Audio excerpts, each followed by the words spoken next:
मसीह यीशु में आप सबकी सलामती हो। मैं हूं आपका मेज़बान पादरी मकबूल जॉर्ज और आप देख रहे हैं प्रोग्राम खुदा के लोग। नाज़रीन, जैसा कि आप सब जानते हैं कि माह दिसंबर का आगाज़ हो चुका है और हर सू क्रिसमस की जो तैयारियां हैं वो भी ज़ोर व शोर के साथ जो हैं उनका आगाज़ भी हो चुका है। अगर दुनिया भर में देखा जाए तो वहाँ पर भी हम इन बातों को देखते हैं और मुख्तलिफ हम लोगों को देखते हैं, शहरों में, मुल्कों में, हर जगह के ऊपर एक अजीब सा और बड़ी खुशी का सा समा है। कहीं पर सेंटा क्लॉज जो हैं वो हमें दिखाई देते हैं, रोड जो हैं वो खूबसूरती से उनको सजाया जा रहा है कि आमद है मसीह यीशु की, विलादत होने वाली है मेरे और आपकी नजात दहिंदा की। अब देखना यह है कि क्या हम इस नजात बख्श ज़िंदगी को हासिल करने वाले हैं, किस तरह से कर रहे हैं, क्या हमने इसकी तैयारी की है, उसकी आमद को हम किस तरह से सेलिब्रेट कर रहे हैं, सिर्फ रिवायती तौर पर कर रहे हैं या हकीकत का भी उसमें उनसर मौजूद है। और फिर जब हम मसीह यीशु की आमद की बात करते हैं तो पोशीदा आमद से क्या मुराद है और ज़ाहरा आमद से क्या मुराद है। आज का हमारा जो एपिसोड है ये मसीह यीशु की पोशीदा आमद के बारे में है और इसमें से हम खुदा के कलाम में से ही सवाल और इनके जवाब जो है वो आज हम आपके सामने जो है उनको रखें। आज मेरी भी खुशकिस्मती है एक बार फिर कि मेरे साथ खुदा के खादम, बुजुर्ग खादम एक बार फिर हमारे स्टूडियो में मौजूद है और पोशीदा आमद के हवाले से हम उनसे आज बात करेंगे। इनके मायने क्या है, मफहूम क्या है, हम किस तरह से अब तक इसे समझते आए हैं, किस तरह से सोचते आए हैं और हकीकत में क्या है, आज हम इसे ज़रूर जानेंगे। इससे पहले कि मैं उनका आपसे तारुफ कराऊं, एक आयत है जो हम उसे पहले पढ़ेंगे और उसके बाद उनका मैं तारुफ कराऊंगा, फिर बाकायदा हम अपने प्रोग्राम का आगाज़ करेंगे। तो मेरे साथ ज़रूर कलाम मुक़द्दस को खोलिएगा। पहला तसल्लीकियों उसका पहला बाब और उसकी 10वीं आयत। यहाँ कुछ इस तरह से लिखा है, और उसके बेटे के आसमान पर से आने के मुंतजर हो जिसे उसने मुर्दों में से जलाया, यानी यीशु के जो हमको आने वाले गज़ब से बचाता है। खुदा के ज़िंदगी बख्श कलाम के पढ़े सुने समझे और कबूल किए जाने पर उसकी बरकत हो। आमीन। खुदा का शुक्र हो। आज के हमारे मेहमान हैं बुजुर्ग खादम अजीज़ अनवर साहब। सर, आज के इस प्रोग्राम में आपको खुशामदीद कहता हूँ और चूँकि क्रिसमस का आगाज़ हो चुका हुआ है और हर सू लोग जो हैं क्रिसमस को सेलिब्रेट करने के लिए मुख्तलिफ जो उनके ट्रेडिशन के हवाले से देखा जाए, सकाफत के हवाले से देखा जाए और रसूमात के हवाले से देखा जाए, तो आज का हमने जो मौजू चुना है इसे हम 2 हिस्सों में करेंगे, पोशीदा भी और ज़ाहरा भी। तो आज का जो हमारा ये एपिसोड है इसको हम पोशीदा आमद के हवाले से सीखने और जानने की कोशिश करेंगे। तो मैं आपको गवाही टेलीविज़न पर प्रोग्राम खुदा के लोग में खुशामदीद कहता हूँ। बहुत शुक्रिया जॉर्ज साहब, आपने मुझे इस बड़े अहम मौजू पर पाक कलाम की बातों को आपके साथ और इस चैनल से लोगों के साथ बयान करने का मौका मिला है। इसके लिए मैं खुदावंद का शुक्र अदा करता हूँ। मैं आपका और आपके चैनल का और आपके स्टाफ का शुक्रगुज़ार हूँ कि इस इंतहाई अहम मज़मून पर बात करने के लिए आपने मुझे मदऊ किया और आज हम खुदावंद के फजल से इस प्रोग्राम में मौजूद हैं। भाई साहब, जैसे हम पोशीदा आमद की बात करते हैं तो पहले मैं ये जाना, क्योंकि ये 3 हिस्सों पर है, मैं चाहूँगा कि पहली बात हम करेंगे पोशीदा आमद। इससे मुराद क्या है, कौन सी चीज़ है जो पोशीदा है? मैं समझता हूँ कि पोशीदा आमद या उसकी ज़ाहरा आमद पर बात करने के लिए जो हमारे पास बुनियादी मवाद बाइबल मुक़द्दस पे मौजूद है, हम उसकी रोशनी में बात करेंगे। तो फिर पोशीदा आमद या ज़ाहरा आमद का वक्त बाद में बनता है। उर्दू में या मसीही नुक्ता नज़र से हमारे एतक़ाद में बुनियादी तौर पर जिस मौजू पर हम ईमान रखते हैं या गुफ्तगू करते हैं या जिसे हम अपने डॉक्ट्रिन्स का या कायद का हिस्सा कहते हैं, उसे उर्फ़ आम में आमद सानी कहा जाता है। आमद सानी कहा जाता है। आमद सानी से मुराद ये है, सानी फ़ारसी ज़ुबान का लफ्ज़ है और इसका मतलब है दोबारा या दूसरा। अगर आमद सानी है तो इसका मतलब कोई आमद अव्वल भी है, क्योंकि अगर अव्वल है तो फिर सानी है, और अगर अव्वल नहीं है तो फिर सानी कैसे?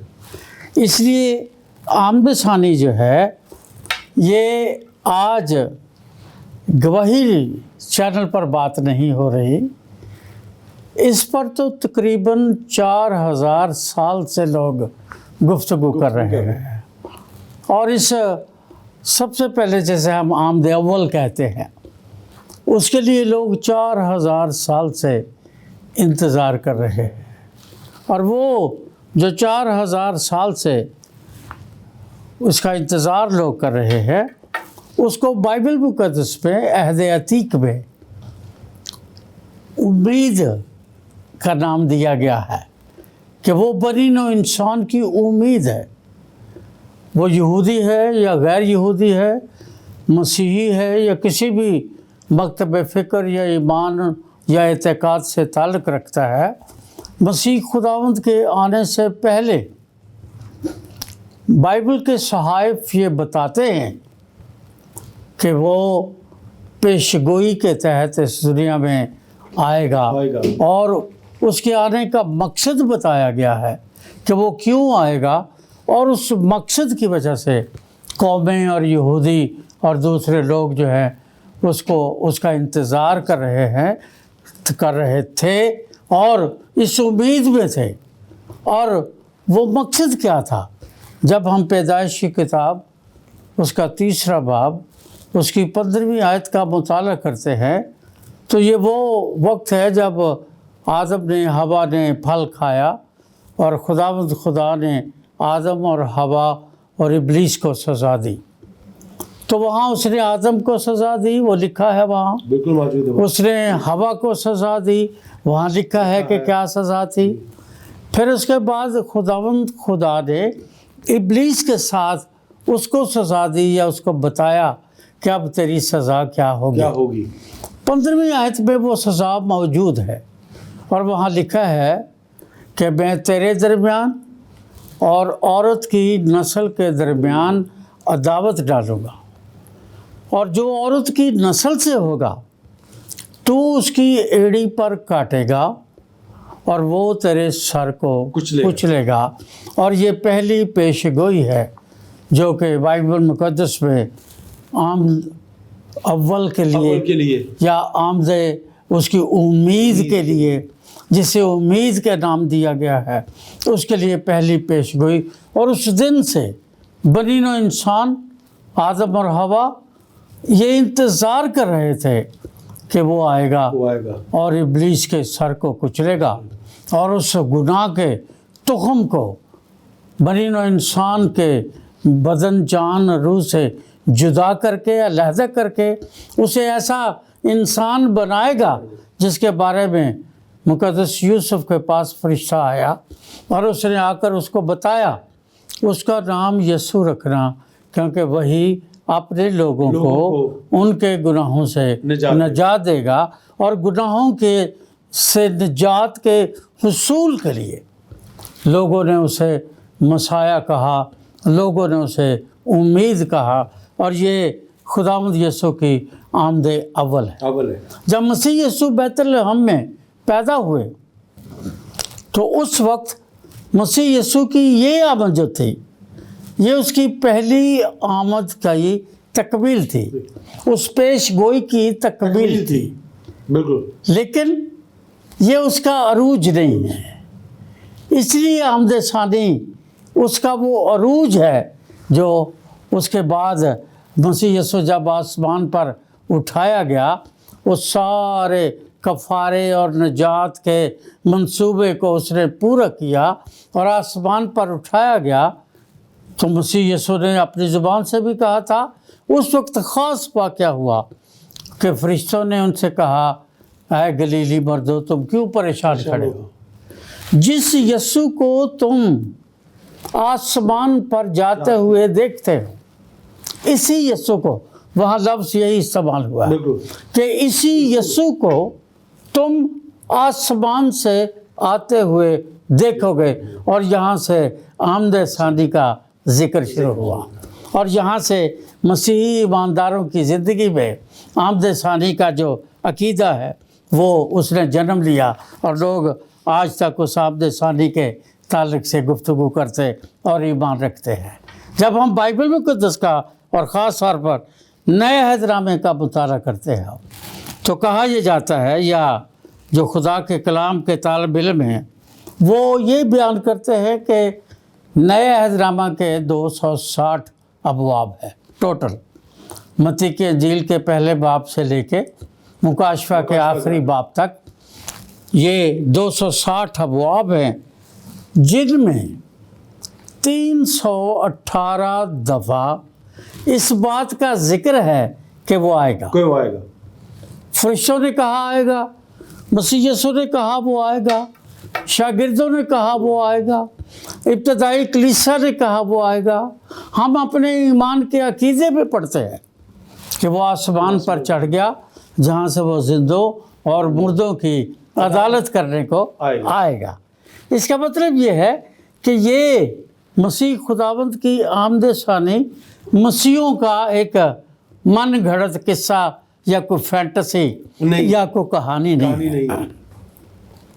इसके बारे में इसका मतलब ये निकला कि नए अहदनामा की हर 25वीं आयत मसीह खुदावंद के दोबारा आने के लिए या आमद सानी का पैगाम देती है।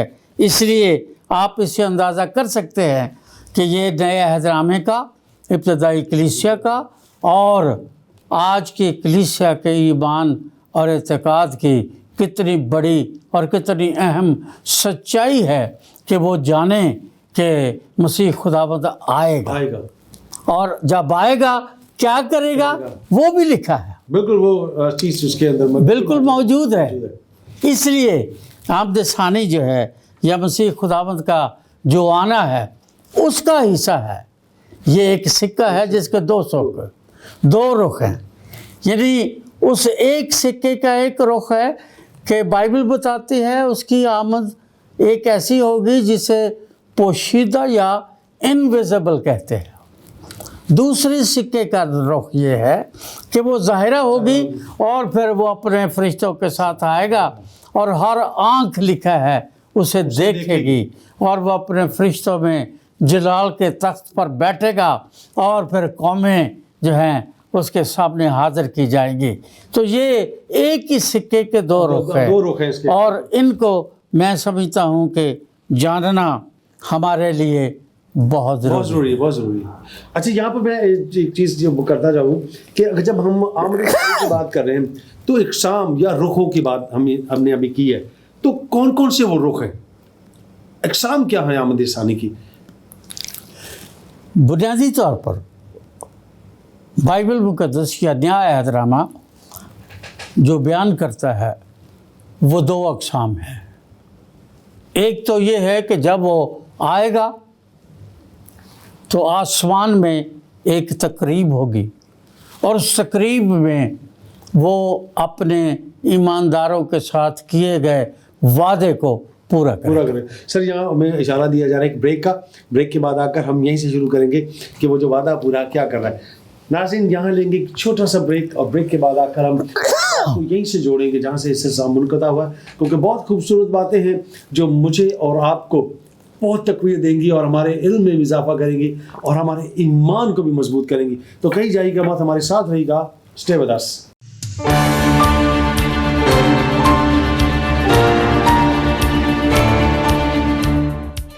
नाज़रीन, एक बार फिर आपको वेलकम करता हूं प्रोग्राम खुदा के लोग में। हमने बात की है आमद सानी के रुख की बात।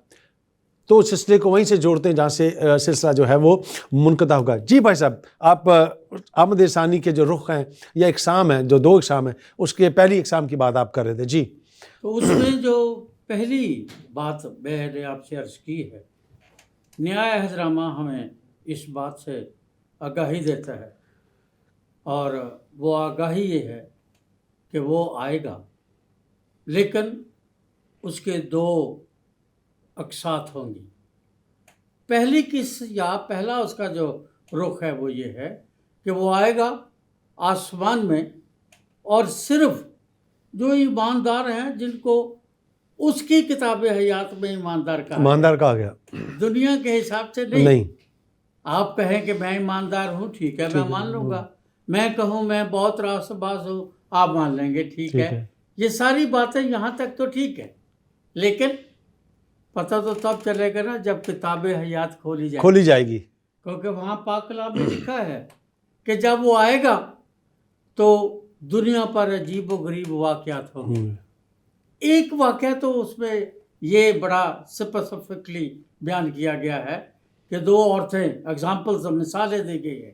2 عورتیں چکی پیستی ہوں گی، ان میں سے ایک لے لی جائے گی اور دوسری چھوڑ دی جائے گی.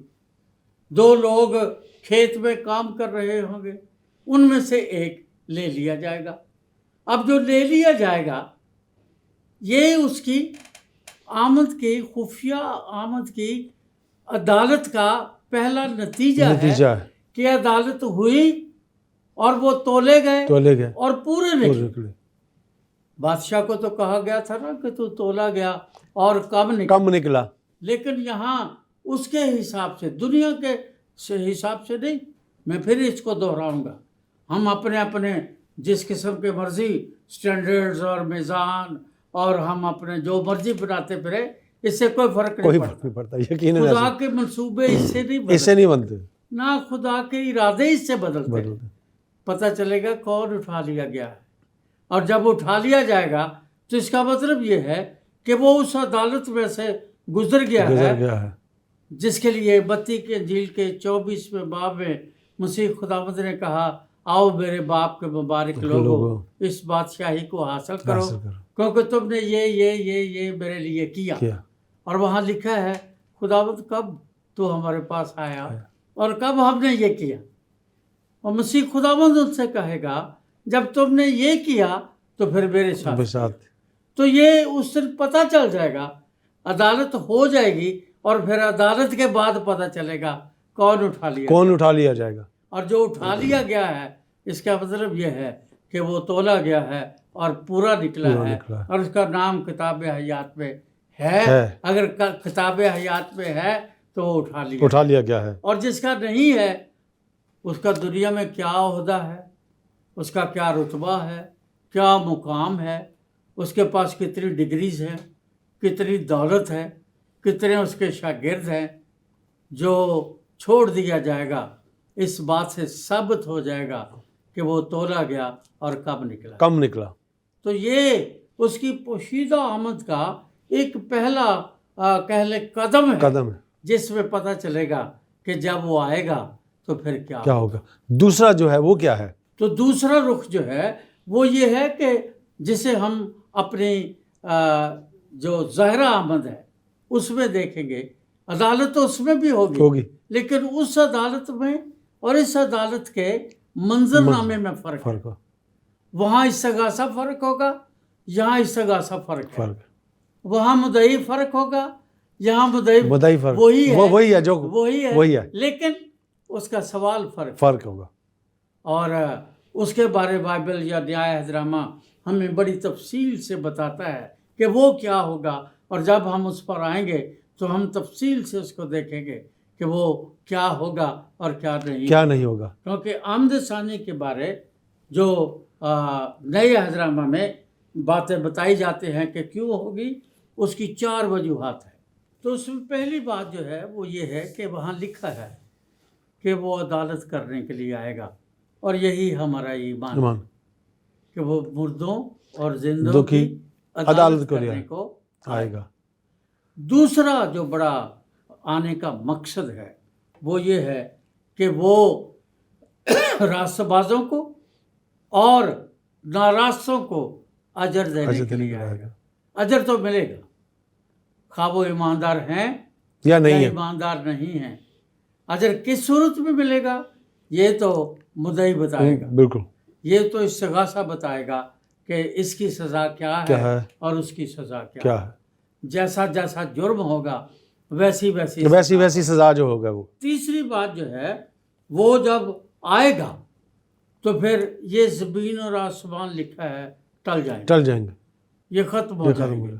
ये सूरज चाँद सितारे, ये अजराम फल्क, ये ज़मीन और आसमान ये ख़त्म हो जाएंगे और इनकी जगह एक नया आसमान, नई ज़मीन और नई तख्लीक जो है वो होगी। और उस तख्लीक में चौथी बात ये है कि मसीह यसू अब तक बादशाही करेगा। ये चार चीज़ें जो हैं, ये आमदे अव्वल हो या आमदे सानी हो या आमद पोशीदा हो या आमद ज़ाहिरी हो, ये चारों चीज़ें जो है वो खुदावंद के दोबारा आने का मकसद होगा और ये चारों चीज़ें वक़ूअ पज़ीर होंगी। क्योंकि ये इस तरह से है, इसलिए मैंने शुरू में आपको बताया था, इसके लिए ये ज़रूरी हो जाता है कि बताया जाए कि इसी आमद के दो हिस्से हैं, एक आमदे अव्वल है या आमदे जैसे हम कहते हैं नादीदनी या इनविजिबल है, और दूसरी जो है वो दीदनी है जो विजिबल है। तो उसके मुताबिक जब हम खुदा के कलाम का मुताला करते हैं तो फिर हमें कुरिन्थियों के खाते में मुक़द्दस पौलुस एक बड़ी खूबसूरत बात बताते हैं। कुरिन्थियों के ख़त लिखते वक्त वो बयान करते हैं पहले बाब में, उसकी दूसरा कुरिन्थियों 5वां बाब 10वीं आयत में वहाँ लिखा है कि क्योंकि ज़रूर है कि मसीह के तख्ते अदालत के सामने जाकर हम सब का हाल जाहिर किया जाए ताकि हर शख्स अपने उन कामों का बदला पाए जो उसने बदन के वसीले से किए हैं, खा भले हो खा बुरे हो। अब ये इतनी वाज़ेह सच्चाई है या इतनी वाज़ेह हकीकत है कि वो क्यों आएगा और क्या करेगा और उसके आने का मकसद क्या है और वो जो करेगा वो उसका तरीक़ाकार क्या होगा। हर एक को उसके कामों का के मुआफ़िक बदला देने वो आएगा जो उसने बदन में रह कर किए हैं। कई दफ़ा लोग ये समझते हैं कि जी मेरे साथ एक दफ़ा मेरी एक बेटी बात कर रही थी तो मुझे कहने लगी कि हमारी तो अदालत भी नहीं होगी। अब मैंने उसकी ये बात बड़े तहम्मुल से सुनी, लेकिन मैं समझ गया कि ये कितनी बड़ी गलत फहमी का शिकार। पहली बात ये है कि हमें किसने हक दिया कि जो काम खुदावंद यीशु का है वो हम खुद करें। किसी को रास्तबाज ठहराना ये मेरा और आपका काम नहीं है। किसी को ये कहना या अपने आप में ये ज़ोम ये ईमान रख लेना कि मेरी तो अदालत भी नहीं होगी, ये कैसे पता चलेगा? ये तो सवाल ही पैदा नहीं होता। अगर गुनाहगार होने की वजह से, दूसरों के गुनाह अपने ऊपर उठाने की वजह से मसीह यीशु की अदालत हो सकती है तो फिर मैं और आप कौन हैं? बिल्कुल, अंबिया की अदालत हो सकती है, रसूलों की अदालत हो सकती है, ईमानदारों की अदालत हो सकती है, तो फिर मैं और आप जो हैं हमारी क्या हैसियत है? बेशक मैं इस बात से मुत्तफ़िक़ हूँ कि जो उस पर ईमान लाते हैं उन्हें वो फर्जंद होने का हक ज़रूर देता है। पर फर्जंद के लिए ये तो लिखा है कि जिसे बेटा बनाता है उसे कोड़े भी लगाता है, जिससे मोहब्बत करता है वो ये भी याद रखे कि वो मोहब्बत का खुदा है, पर भस्म करने वाली आँख भी रखता है, वो भस्म करने वाली आग भी है और बदी की को वो किसी सूरत में नहीं देख सकता। इसलिए उन कामों का बदला मिलेगा जो बदन में रह कर किए। खा अच्छे किए हैं, खा बुरे किए हो, खा बुरे किए हैं, भले किए हैं या भले नहीं किए हैं, ये हमें मिलेगा। अच्छा सर, हम जब इसमें जो हमने आयत पढ़ी है पहला थस्सलुनीकियों उसकी पहली बाब की हमने 10वीं आयत पढ़ी थी, यहाँ पर हम देखते हैं कि ये कलीसिया जो है वो कुछ हालात हैं जिनका वो शिकार है या उन हालात के वो दो चार हैं। मैं ये जानना चाहूँगा कि थस्सलुनीकी की जो कलीसिया वो किस तरह के हालात से दो चार थी। बहुत अच्छी बात आपने पूछी है, क्योंकि जब तक हम उस कलीसिया के हालात से वाकिफ नहीं होंगे, वाकिफियत नहीं रखेंगे या ज़रूरी मालूमात हम तक नहीं पहुँचेंगी, तो फिर शायद हम उसकी असल हकीकत को समझने से थोड़ा महरूम रह जाएंगे। क्योंकि वहाँ कुछ सवालात भी आए हैं, तो मैं पहले चाहूँगा कि हालात देखें फिर सवालात की तरफ मैं आऊँगा। हाँ जी, थस्सलुनीके में मुक़द्दस पौलुस जब पहुँचे तो तकरीबन 3 हफ्ते वहाँ पर रहे और 3 हफ्ते वो मुसलसल खुदा के कलाम की सच्चाइयों की और मसीह यीशु के दोबारा आने की और मसीह खुदावंद के कफ़ारे की और उसे कबूल करने की मुनादी करते रहे। जब मुनादी करते रहे तो उस कलीसिया में लोगों ने खुदावंद यीशु को कबूल किया और एक बड़ी रूहानी तब्दीली या बेदारी जो थी वो थस्सलुनीके में पैदा हुई, जिसके लिए मैं भी और उस वक्त के लोग भी शुक्र कर। सर ब्रेक लेंगे, हमें फिर एक इशारा दिया जा रहा है, फिर ब्रेक के बाद आकर हम ज़रूर इसको आगे लेके चलेंगे। छोटी सी बात कि हम इसको आकर दोबारा देखते हैं कि जो हालात आप पेश कर रहे हैं और इसे सीखेंगे और जानेंगे। नाज़रीन, यहाँ लेंगे एक छोटा सा ब्रेक और जल्दी से वापस आएंगे ताकि हमारा जो तसलसल है वो बरकरार रहे। तो हमारे साथ रहेगा, स्टे विद अस।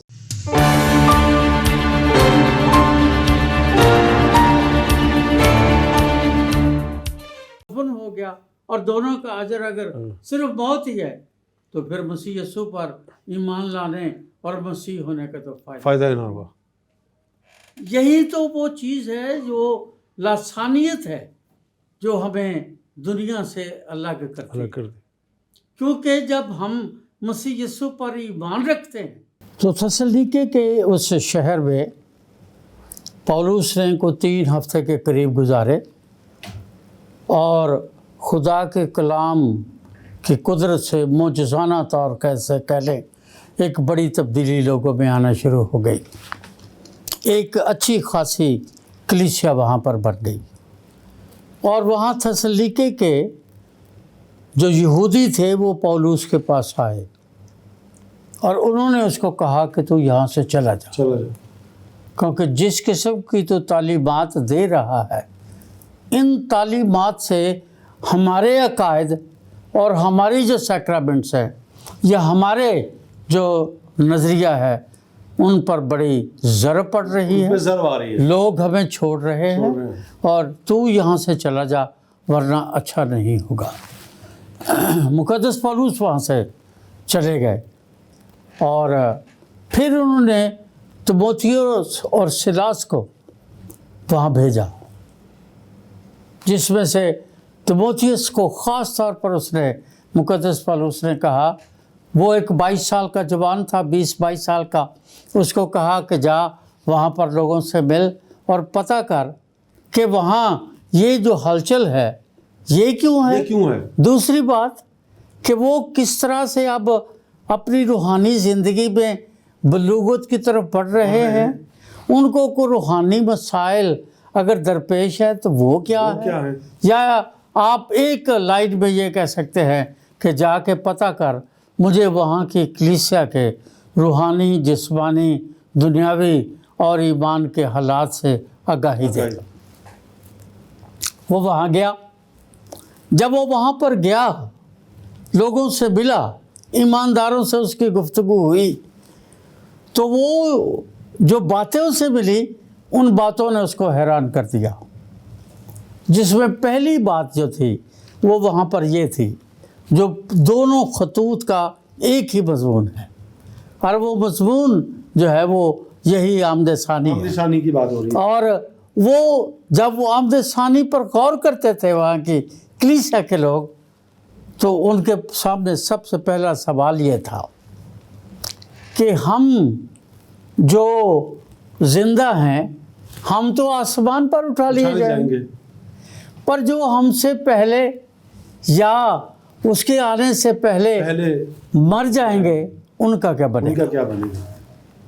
اور اس سے پھر لوگ جو تھے، چونکہ اس وقت میری اور آپ کی طرح جو آج خدا کا فضل ہم پر ہے کہ ہمارے پاس تحریری طور پر بائبل یا نیائے احترامہ، خطوط، یہ ساری باتیں، تاریخی کتابیں موجود ہیں، اور ہم ان کو پڑھ کر ان سچائیوں سے قطعی طور پر واقفیت حاصل کر سکتے ہیں، یہ ان کے پاس نہیں تھا. لیکن ایک چیز میں اس پہ ایڈ کروں گا تاکہ پھر دونوں چیزیں ایک ساتھ چلیں.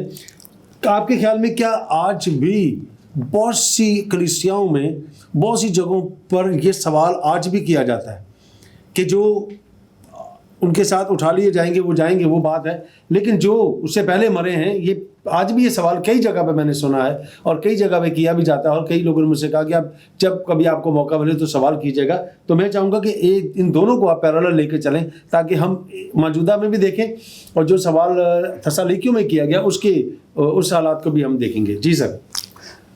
تو ایک سادہ سی بات ہے جو آپ سوال کر رہے ہیں، اس کو اگر لوگ اپنے کم علمی سے الجھا دے تو ایک الگ بات ہے، وہ علیحدہ چیز ہے. بالکل وہ علیحدہ چیز ہے. اب سادہ سی بات یہ ہے کہ جو مسیح میں مرتے ہیں وہ مرتے نہیں. جس کے پاس بیٹا ہے اس کے پاس زندگی، جس کے پاس خدا کا بیٹا نہیں اس کے پاس زندگی بھی نہیں. اور اگر ایماندار بھی جس کے پاس زندگی ہے وہ بھی مر گیا اور فنا ہو گیا، اور وہ شخص جس کے پاس ایماندار نہیں ہے اور وہ خداوند کا منکر ہے وہ بھی مر گیا، تو دفن ہو گیا، اور دونوں کا اجر اگر صرف موت ہی ہے تو پھر مسیح یسوع پر ایمان لانے اور مسیح ہونے کا تو فائدہ کرتے ہیں. یہی تو وہ چیز ہے جو لسانیت ہے جو ہمیں دنیا سے الگ کرتی ہے. کیونکہ جب ہم مسیح یسوع پر ایمان رکھتے ہیں پھر ہم اس کے فرزند ہیں. یوحنا کی انجیل پہلا باب 12ویں آیت. اور جو فرزند ہے اگر اس میں خدا کا تخم نہیں تو وہ فرزند نہیں ہو سکتا، کیونکہ دنیا میں 3 قسم کی مخلوقات ہے: جمادات جو پتھروں کی دنیا ہے، نباتات جو درختوں یا پودوں کی دنیا ہے، اور حیوانات جس میں انسان بھی شامل ہے، کیونکہ انسان کو بھی سائنس بھی اس کو حیوان ناطق یا ریشنل اینیمل کہتے ہیں. اب جمادات ہوں، نباتات ہوں یا حیوانات ہوں، تینوں کی اکائی تو تخم ہے. خواہ وہ پتھر کا تخم ہے، خواہ نباتات کا تخم ہے، خواہ انسان کا تخم ہے. اور اسی بات پر یسوع نے نکودیمس سے کہا تھا کہ تو شرع کا عالم ہے اور تجھے اس بات کا نہیں پتا کہ تخم کے بغیر کوئی نئے سرے سے پیدا نہیں ہو سکتا. اور جس میں خدا کا تخم بنے گا، جو خدا کے تخم سے نئے سرے سے پیدا ہوگا، اس پر موت کا کوئی اختیار ہی نہیں. وجہ کیونکہ خدا تو فانی نہیں ہے. خدا کا جو تخم ہے وہ تو غیر فانی ہے. پہلا پطرس پہلا باب اس کی 22ویں 23ویں آیت میں مقدس پطرس نے یہی کہا، اور اے بھائیو تم غیر فانی تخم سے نہیں. بڑی ایک خاص بات خدا کے بندہ بزرگ پطرس نے بتائی کہ تم فانی تخم سے نہیں بلکہ غیر فانی تخم سے جو خدا کا کلام ہے نئے سرے سے پیدا ہوئے ہو. اب چونکہ ہم جو ایماندار ہیں، اگر ہم میں خدا کا تخم ہے تو پھر ہم پر قبر اور موت کا اختیار نہیں ہے.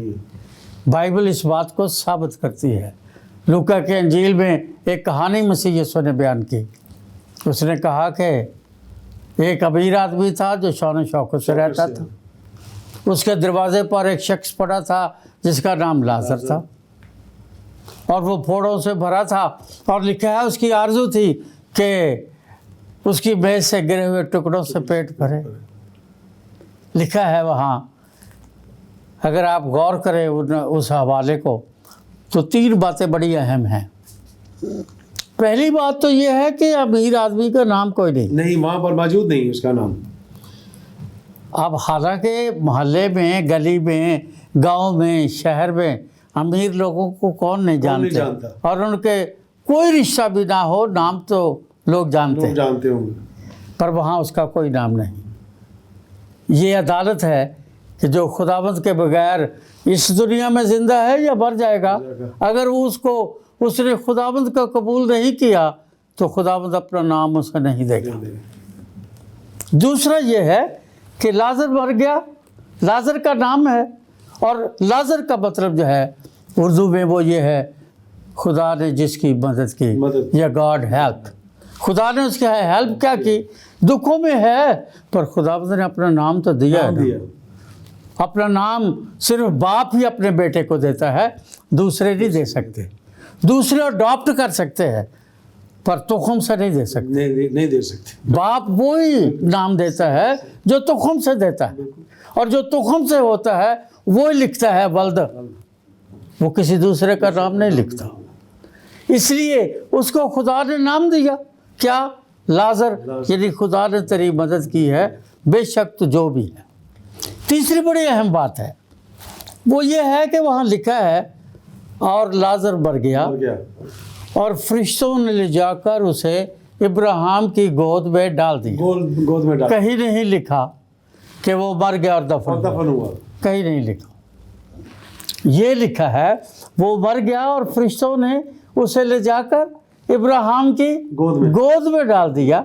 और अमीर आदमी के बारे लिखा है वो मर गया और दफन हुआ। अदालत तो हो गई, तुखम का मतलब समझ आ गया।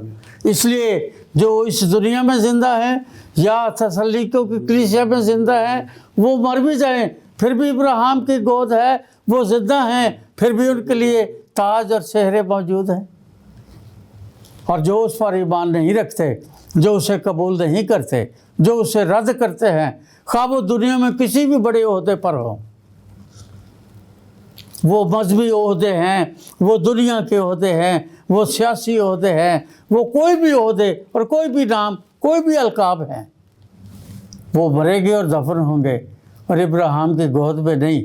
हाँ जाएंगे, लेकिन अजाब में वो भी अबदियत का शिकार हो जाएंगे। जो खुदावंद के लोग हैं जो इब्राहिम की गोद में, वो भी अबदी ज़िंदगी पाएंगे और वो अबदी सज़ा पाएंगे। दोनों अबदियत में रहेंगे। और ये फैसला थसल्लीकों की कलीसिया ने किया था कि हम इब्राहिम की गोद में रहेंगे। इसलिए उनका ये सोचना जायज़ था कि वो मरे, उनका क्या बनेगा? हम तो ज़िंदा हैं, हमें तो आके ले जाएगा और हम तो जाएंगे। तो ये उनका सवाल उस वक्त भी था और आज भी बेशुमार कलीसियाओं में ये सवाल है। और बेशुमार लोग वो बातें कर रहे हैं जिनका बाइबल मुक़द्दस के साथ या नया अहदनामा में इस खुदावंद की दोबारा आमद के बारे उससे कोई ताल्लुक़ या वास्ता नहीं है। ये उनकी लाइल्मी है, या आप दूसरे मानों में बिद्दत कह सकते हैं। अच्छा, दूसरी बात जो उसके साथ और भी जुड़ती है कि जो हालात वहाँ हुए और उसके बाद जो सवालात उठे, तो दूसरा सवाल ये उठता है कि मसीह दोबारा कब आए? हाँ, मैं समझता हूँ कि ये वो सवाल है जिससे हम कह सकते हैं कि ये वो बर्निंग क्वेश्चन है। ये सवाल उस वक्त भी था। शागिर्दों को जब मसीह खुदावंद ने अपनी दोबारा आमद के ताल्लुक़ से बताया, तो शागिर्द भी क्यूरियस थे, तजस्सुस पे थे। वो भी जानना चाहते थे कि तेरे आने और दुनिया के आखिर होने और इन बातों के वाक़या होने का क्या वक्त होगा, क्या निशान होगा, क्या ये होगा, क्या होगा। बहुत खूबसूरत जवाब दिया मसीह यीशु ने। उसने कहा, देखो, जो बातें बाप ने अपने पास रखी हैं, और ना बेटे पर, ना फरिश्तों पर, ना नबियों पर, ना पैगंबरों पर। जब उसने किसी पर जाहिर नहीं की, सिवाय बाप के बेटा भी उन बातों को नहीं जानता, तुम्हारा काम ही नहीं है कि उसके बारे में सवाल करो। हाँ, उसके आने से पहले जो निशानियां हैं वो खुदावंद ने कहा मैं तुम्हें बताऊंगा। वो उनका जो जवाब है वो ये जरूर दिया कि ये चीज़ें जो है ये होगा।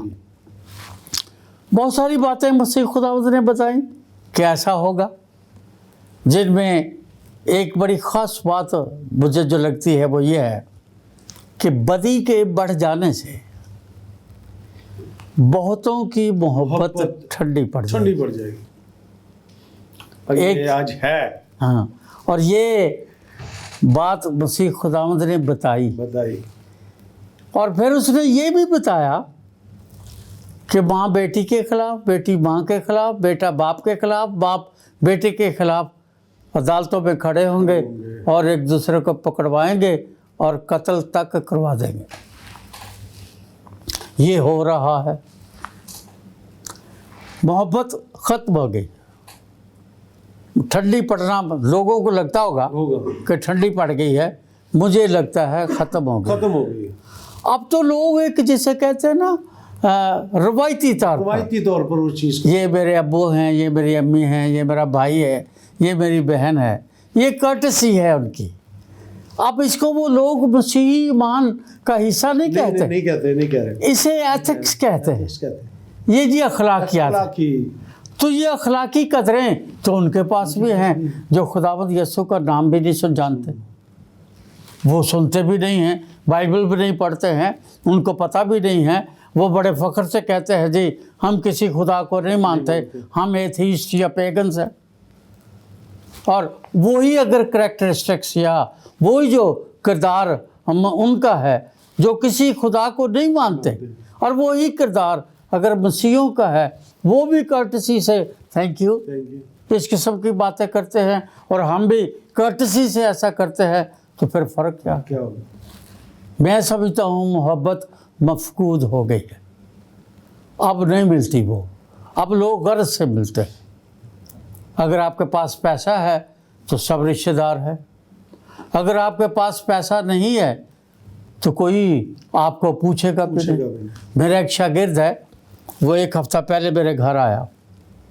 वो करोड़पति बाप का बेटा है, इसी कराची शहर में रहता है। उसके बहन भाई इंग्लैंड में और इधर उधर बहुत बड़े मुल्कों में और बड़े बड़े महलों में और बड़ी बड़ी गाड़ियों में फिरते हैं।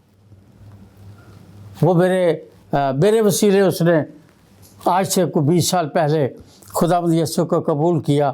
फिर उसने कबूल करने के बाद अपने गुनाहों से तौबा भी की, वो सेमिनरी भी गया, पासबान भी बन गया। उसने बड़ी अपनी रूहानी ज़िंदगी उसने गुजारने की ज़रूर कोशिश की, मैं ये कहूँगा।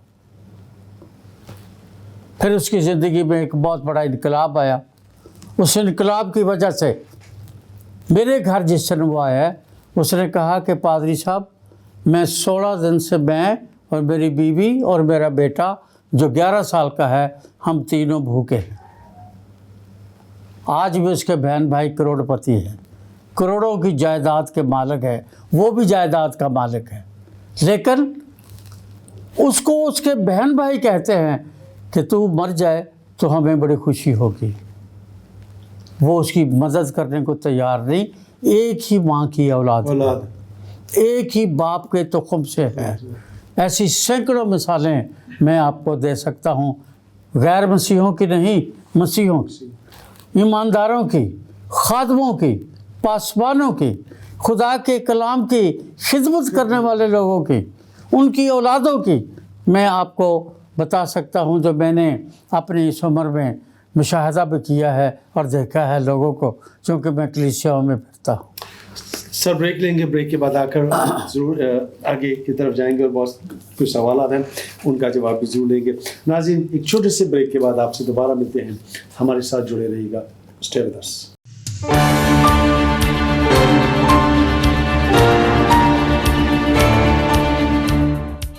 नाज़रीन एक बार फिर आपको खुशामदीद कहता हूँ प्रोग्राम खुदा के लोग में। अच्छा भाई साहब, हम बात कर रहे थे ब्रेक में जाने से पहले, आप मोहब्बत ठंडी के हवाले से भी बात हो रही थी, तो मैं चाहूँगा कि इसको ज़रा आने के जो बात है कि वो कब आएगा, और आप उसमें जो बातें आप कह रहे हैं हवाला जात के उसमें भी आप इसको देख रहे हैं तनाजुर में, तो मैं चाहूँगा कि मज़ीद हम इसको देखना चाहेंगे कलाम मुक़द्दस में से। हाँ जी, बहुत अच्छी बात मैं समझता हूँ कि मैं दोबारा कहूँगा कि सबसे अहम सवाल उस वक्त भी यही था, शागिर्दों का भी यही था, कलीसियाओं का भी उस वक्त यही था। मुक़द्दस पतरस के ख़त में बाकायदा लिखा है कि अक्सर लोग पूछते हैं कि उसके आने के बाद वक्त कहाँ होगा। होगा। आज भी मुकाशफा की आखिरी आयत भी यही है, ऐ खुदावंद यीशु आ। हम गीत भी गाते हैं, खुदावंद यीशु जल्द आ।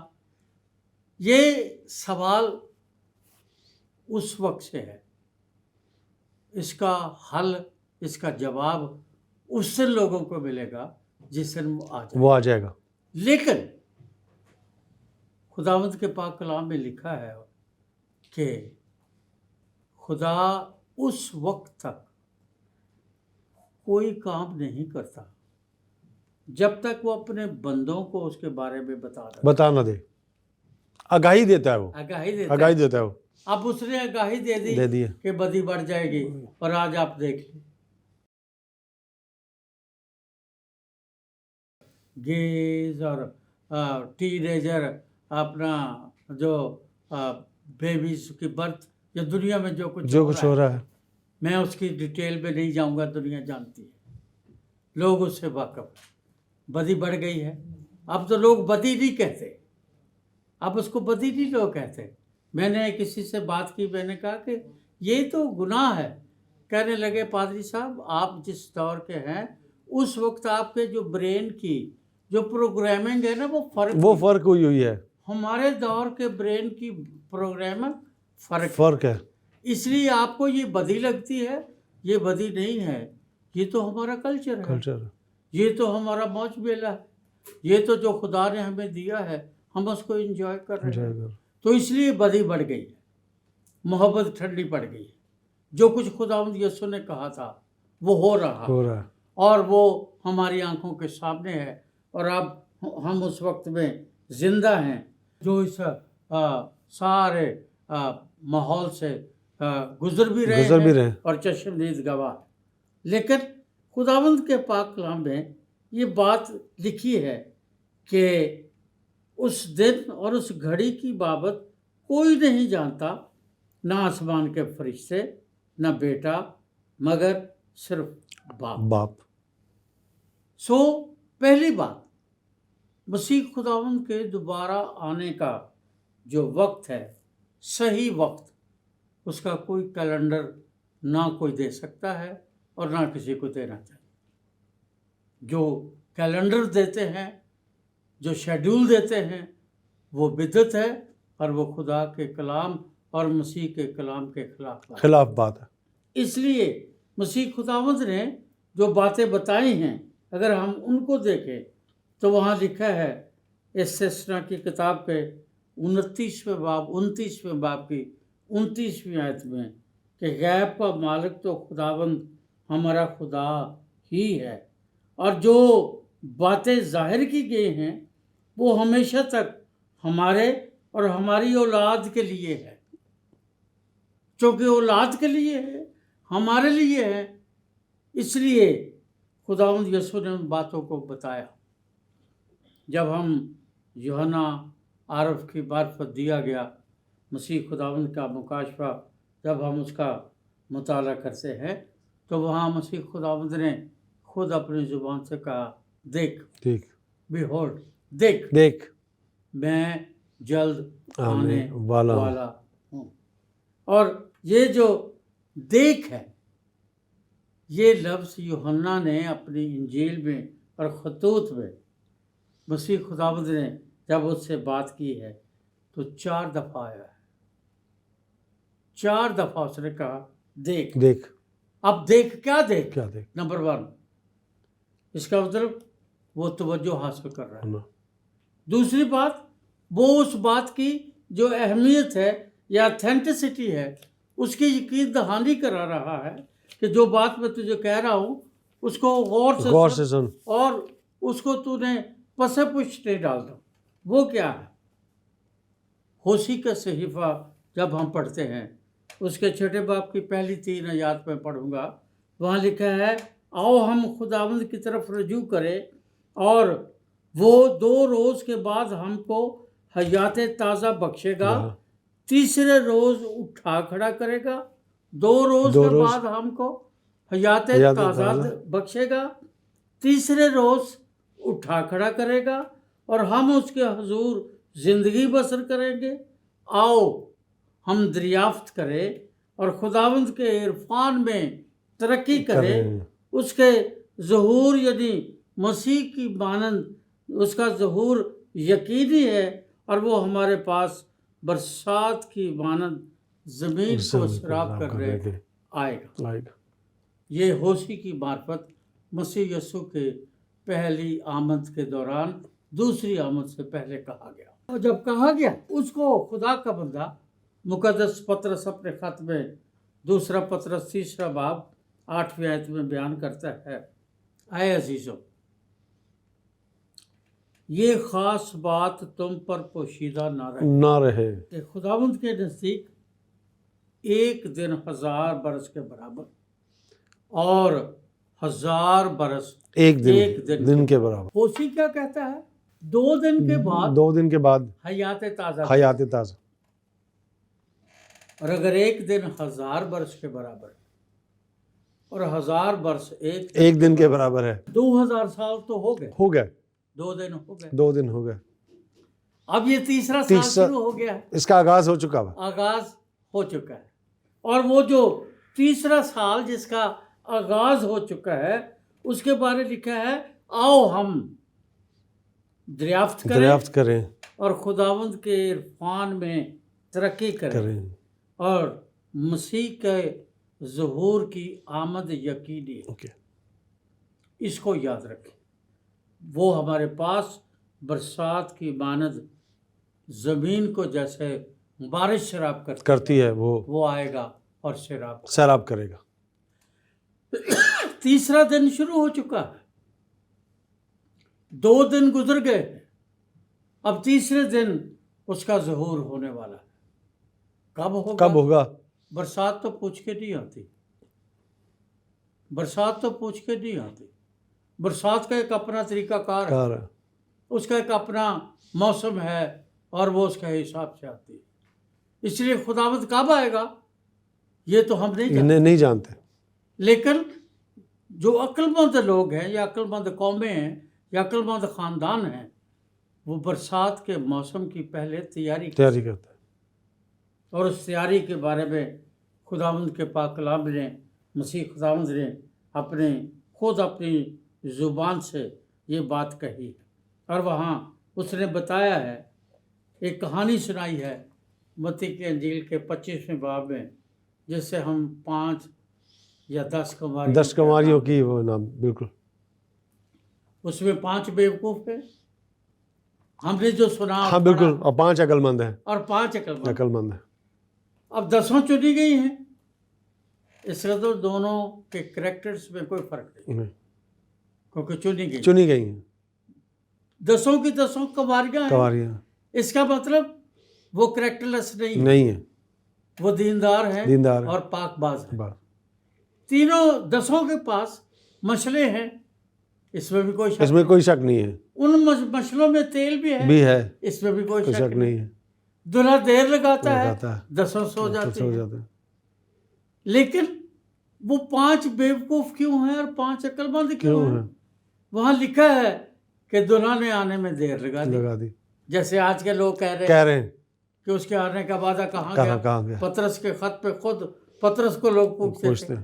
آج بھی لوگ پوچھ رہے کب آئے گا. اس نے آنے میں دیر لگا دی. 10 سو گئی. وہ بیوقوف اس لیے ہے کہ جس دیری کو دلہا نے دیری کہا یا دیر سے آیا یا آنے میں دیر کی ہے اس دیر کے ٹائم یا ڈیلیڈ ٹائم کے لیے ان کی مشلوں میں تیل نہیں تھا. اس کی تیاری نہیں. راست باز بھی تھی، پاک باز بھی تھی، हमारी भी थी, मछलियाँ भी थी, ऑयल भी था, जाग भी रही थी, कटी सो गई। लेकिन जो डिलेड टाइम है, जिस से मैं आप हमारी औलादें या पता नहीं कितने लोग गुजरेंगे, बिल्कुल उसके लिए वो तैयार नहीं थी। और फिर लिखा है, मसीह खुदावंद ने कहा, और आधी रात को धूम मची के दूल्हा आ गया। अरे अब पता नहीं लोग आधी रात किसे कहते हैं, या उनके पास टाइम शेड्यूल है या नहीं है। लेकिन अगर आप देखें तो 11:59 पर आज की तारीख बदल जाएगी, वो चेंज हो जाएगा। आज ट्यूसडे है, फिर वेडनेसडे हो जाएगा। आज जो भी तारीख है वो तारीख बदल जाएगी। फिर 12-1 से शुरू नहीं होगा, फिर 13-14 शुरू होगा, और आधी रात 11:59। और उस आधी रात के वक्त दूल्हा आएगा। और जो जाग रहे होंगे वो इंतज़ार में होंगे या नहीं होंगे, लेकिन जिनकी मशलों में तेल होगा वो जाएंगे, वो अंदर जाएंगे, वो इस्तकबाल में शरीक होंगे। उनके लिए दरवाज़ा भी खुलेगा खुलेगा और दूल्हा